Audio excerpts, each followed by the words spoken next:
People claim that gaming is boring right now when I just see them scrolling through the Twitter timeline talking about Game Pass and how they love it, how they hate it, arguing about rumors and speculations, and things that just don't mean a damn thing.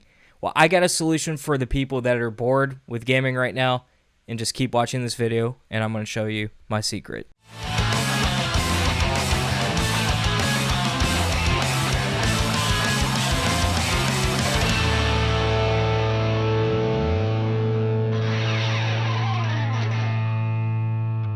Alright, so I'm going off the top of my head, so my video is going to be a little bit more free-flowing. I don't really have a script on me, so bear with me. But my solution to the problem, if you think gaming is boring right now, is, wait for it, play your backlog. Seriously, guys, this has been the biggest move I've been pushing towards since the beginning of 2021.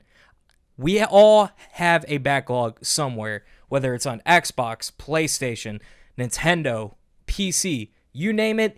We all have those games that we're just sitting on and we have not even touched yet, especially with things like the Steam Summer Sale going on, where you're tempted to buy more games that you're eventually probably not going to be able to play.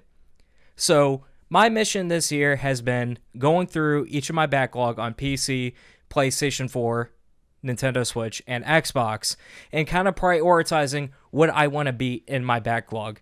Because, again, as gamers, this is a very expensive hobby. We invest tons of money into software, and it's about time we kind of get our money's worth out of it. Or at least in my opinion, I think it's more productive in this hobby to be experiencing indie games or old games or games we just haven't had the time to come around yet to experience, instead of just arguing on the timeline, creating rumor and speculation on what is or what is not to come on next generation. And yes, let's face it, people out there want to play new games. I get the idea. We bought new consoles for new games. But guess what? Those games are still a little bit further out. Halo's not coming until later this year. Battlefield's not coming until October. We have all these great experiences that we're all just sitting on that we could be focusing on instead of just talking about stuff when there's nothing to talk about. So if you're interested, my methods of going through your backlog are quite simple. Number one, you look at all your collections of games that you've been meaning to play. Number two, you create a list of said games. Number three, you go onto a website like howlongtobeat.com, check and see how long a main story run is, how long a completionist run is, whatever you want to do. And then the next thing to do is, as you're going through each game in your backlog, or it could be brand new games in general, there is a website that I like to use called Groovy. And basically that site is for me to be able to track down all the games I've beaten within a given year. I've been using the site since 2018. It's been a really handy tool. And not only can you make a list of games beaten there, but if you link it to your Steam account, you can track all the games that are in your backlog. So it makes it a little bit easier, and it'll update that library as you buy more games on Steam.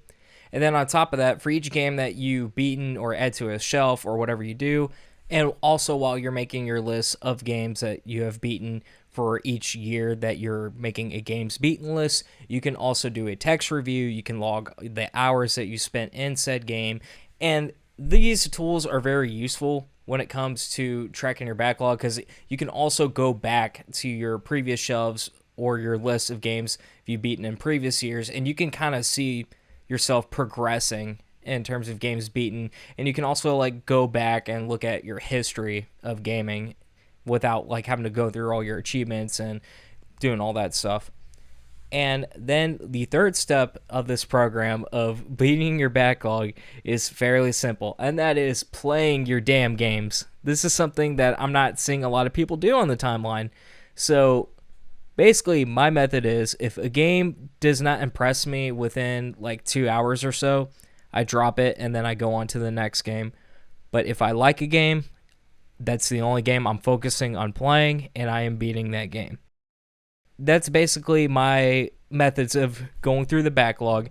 And then while I'm going through the backlog, I'm still playing multiplayer games. There's not a whole lot of multiplayer games I've been playing from last generation going into this generation, but Halo Master Chief Collection has been my main multiplayer game.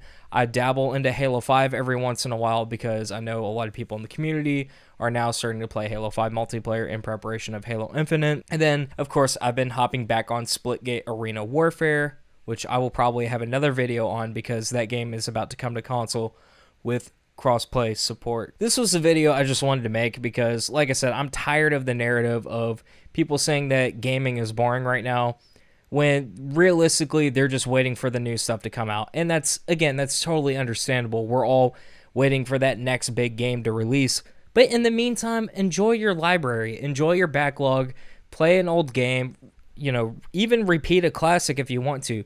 The important thing is everybody has a backlog. Everybody has a list of games that they're willing to try out or want to go and beat, but they're not doing that. Instead, they're complaining about how boring gaming is when there's thousands upon thousands of games out there that you could be experiencing. So anyways, guys, that's it. You can find me on Twitter at The Melodic Punk. You can find me on Twitch at Melodic Punk. And yeah, guys, this is about it. If you want to see a more in-depth video on going through backlog and all that stuff, or even talking about games I've beaten this year, let me know down below in the comments. But anyways, guys, this is Melodic Punk signing out. Have a good one.